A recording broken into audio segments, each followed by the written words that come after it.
All right, well, chapter 41. I hope this finds you well. And we're going to be talking about social issues. Social issues concern our ability to have some sort of cultural awareness, knowing that there are different behaviors, different beliefs of particular racial, ethnic, social, religious, or age groups, and then ethnic values and traditions. Many value natural medicine or holistic medicine or homeopathic medicine. Many value their privacy, and as an EMS provider coming into their home, particularly with older generations of certain religious beliefs of certain cultures, you may be an intruder. It's important for us as EMS providers to know some of the major ethnic values of the patients that are in our area where we serve. And in some situations, it's important to understand who makes the decisions about medical care. We know, as a general rule, that parents make decisions about their children's medical care, but in some cultures, the husband or the head of the family or the head of the household makes decisions on the wife's care as well. And then we also may have to deal with language barriers depending upon where you live. And in those situations, there's a variety of things that we'll talk about that we can use to help us overcome those language barriers. We also have to keep in mind that there are religious traditions that perhaps may forbid surgery, that may forbid blood transfusions, that may prohibit the use of alcohol. So when you're using an alcohol wipe to wipe the skin down prior to starting an IV, there may be those people that find that offensive. Certainly there are those that, touching from the opposite sex is forbidden. So when you have a female paramedic taking care of a male patient who believes in this, then that can be a challenge. There are religions that believe in fasting, so they may go weeks or months without eating, and in doing so may become ill enough to require a 911 call, but we have to acknowledge that that's a religious tradition in some religions, and that we shouldn't we should respect that. Many rules are exempt when it comes to life-threatening situations. So while there are a lot of different traditions when it comes to life-threatening situations, even blood transfusions or the refusal of blood transfusions, it may initially be a challenge to deal with. I'll give you an example that there are some religions that do not believe in blood transfusions, and then you get a child who suffered an injury and has lost blood, and you need to give them blood in order to save their life, and the parents may refuse that because of religious beliefs. However, that can be overturned by a court if refusing that blood transfusion would cause the death of the child. Codependency is something else that we need to be aware of as an EMS provider. And codependency is somebody who realizes that a problem exists, but supports and facilitates the propagation of that problem. Probably the best example that I could give would be as a if I've got an alcoholic, for example, and the alcoholic says to his wife, "Go down and get me some beer."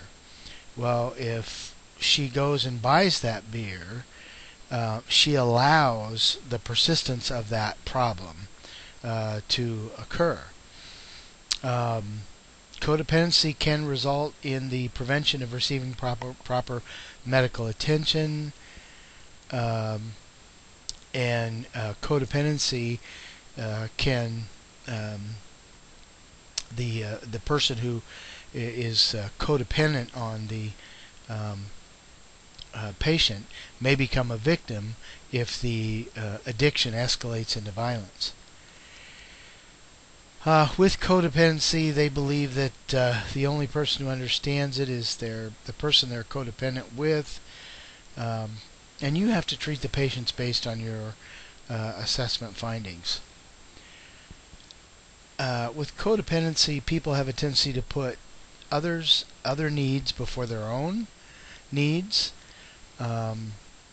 often too much of the time, often too often, and may display an inappropriate, overwhelming, over-smothering, caring sort of behavior. Codependency goes hand in hand with drug and alcohol addiction, goes hand in hand with mental illness and chronic illness. But when dealing with codependency, whether you're taking care of the patient and the spouse is codependent on the patient and is obviously codependent, don't be distracted by that relationship. It's almost as if the person who puts their needs or puts the patient's needs above their own too much, too often, you might not understand that until you're in a sort of relationship where codependency exists. So don't be distracted by that relationship. If you go to treat the patient and you receive resistance from the codependent partner who's interfering with your ability to provide care, you may have to call police for assistance. If your safety is in question, certainly leave the scene immediately. As far as poor and those in need, those with lower socioeconomic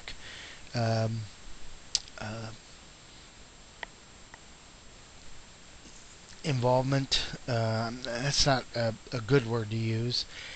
Poor and those in need, those with lower socioeconomic status. Because they're poor, they certainly may not be able to purchase appropriate food or provide appropriate living arrangements or have access to medical care, or dental care. And oftentimes those that are extremely poor and in need won't go to a physician's office, but may just show up at an emergency department, even for minor illnesses. In that group of people, it's difficult for them to rely on emergency medical services because certainly their belief is, if they can't afford their next meal, how are they going to afford paying for an ambulance, even in life-threatening situations? Because of that, when we deal with this class of patient, their life expectancy is considerably lower. Homelessness, when we look at homelessness, we have to ask ourselves why. And when you look at homelessness, certainly the economy, job layoffs, home foreclosures, mental illness, recent release from prison, runaways, and surprisingly a significant number of LGBT, that's not a good word to use, people with disabilities, people with mental illness, people with chronic illness, people with mental illness, people with job layoffs, home foreclosures, recent release from prison, runaways, and a significant number of LGBT, that's not a good word to use, people with disabilities, people with mental illness, people with chronic illness, people with job layoffs, home foreclosures, recent release from prison, runaways, lesbian, bisexual, gay, transgender, who just don't typically fit into society, may end up homeless. Homelessness causes health problems. Obviously, sleeping out in the environment on the cold concrete exacerbates not only their existing illnesses, but they acquire illnesses. And as a result, when you're dealing with a homeless patient, it may complicate your treatment as well. When you're dealing with a homeless patient, be empathetic. Try to put yourself in their shoes. Try to understand that, if you lost your job and you lost your sole means of support and had no way to pay the rent or pay the bills, and you ended up on the streets, how you would feel. Remain calm and professional. Respect their space, as we do all patients. Don't speak harshly. Use a positive tone. And remember that 90% of all homeless patients are armed. They live in a very hostile environment, and at any point in time may need to defend themselves, so they may be armed, whether it's with a knife or a shiv or even a gun. Some special standard precautions to keep in mind with homelessness. Oftentimes pneumonia, tuberculosis, hepatitis, these sort of diseases run rampant in the homeless population. So, if they've got a cough, a sneeze, whatever, regardless of whether or not they need oxygen, it might be a benefit to put an oxygen mask on them and set it at the lowest liter flow necessary, so that if they're coughing or hacking, they're not spewing those droplets in the patient compartment. Gown up.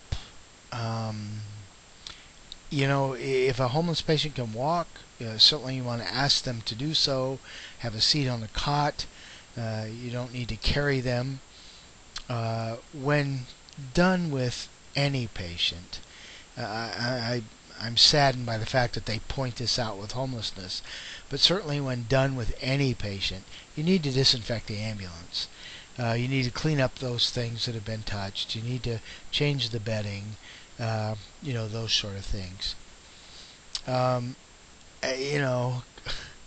Clean your pen with an alcohol wipe. Well, if you're going to do it for homeless patients, you should do it for all patients. Again, this bullet point about refraining from using your mouth as an extra hand, that goes for all patients, not just homelessness. We shouldn't use our mouth to grasp the IV bag, or hold the end of the IV tubing, or pull off the sheath over the needle when we start the IV. And as with all patients, we need to wash our hands after every call. So, in summary, this is an extremely short chapter. In summary, paramedics must possess the knowledge of key social issues and how to use those social issues could affect your treatment. Patient populations vary by locale, but may include people with ethnic origins and religious beliefs that you're not familiar with. And you need to become familiar with those in your communities, because you may get those patients.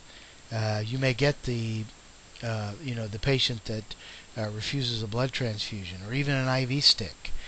You may get that patient where for them to look you in the eyes is just not part of their religious upbringing, or to have a female touch a male. That may be an extreme challenge. Codependent individuals are often involved in a relationship that involves drugs or alcohol or mental illness or chronic illnesses. A codependent person could get in your way of providing care, and when that does occur, as the earlier slide had suggested, you need to get law enforcement involved. And the current socioeconomic status in our society today has brought about poverty levels uh, for many people, whether it be job layoffs or home foreclosures or those sort of things, which may make them homeless. And being homeless increases their risk of um, disease.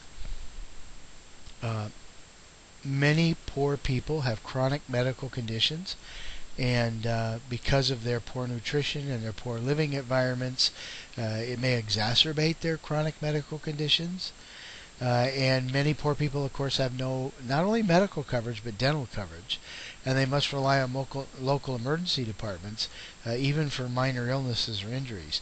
And I throw in the dental piece because rotting teeth inside the mouth of a patient can lead to things like diabetes, can lead to things like heart failure, can lead to things like sepsis, can lead to things like meningitis or infections in the brain.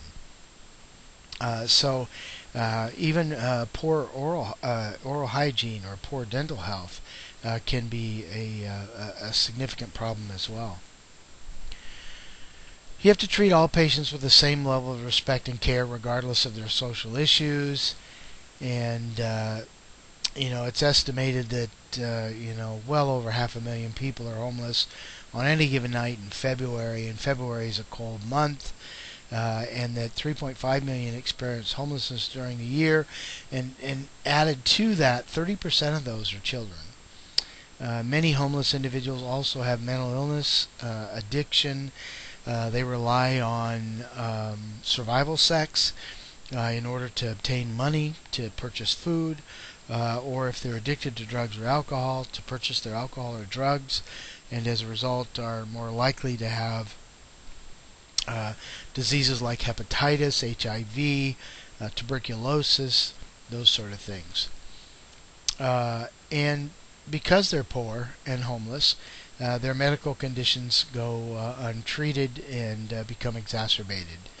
It's important for us as EMS providers to maintain a professional and non-judgmental demeanor when dealing with these patients. And we need to take standard precautions with all patients. We shouldn't single out homeless patients. That just, I think, maybe feeds on what homeless people expect when you care for them. If I've got a homeless patient and I'm, ew, I don't think I should be touching you. I need to really make sure I glove up and use waterless hand cleaner and all these other things and put a mask on you so when you talk to me I don't get your germs. How does that make that person feel? I don't care if they're dirty and they've been sleeping on the concrete and have had to rely on survival sex, or have mental illness or drug addiction or alcohol abuse. These are people, and we got into the business to care for people, regardless of their social economic status. So I think it's important that we treat all patients the same, regardless of their social economic status. And if you have any questions concerning this chapter, you certainly know how to get a hold of me. With that, I'll talk to you soon.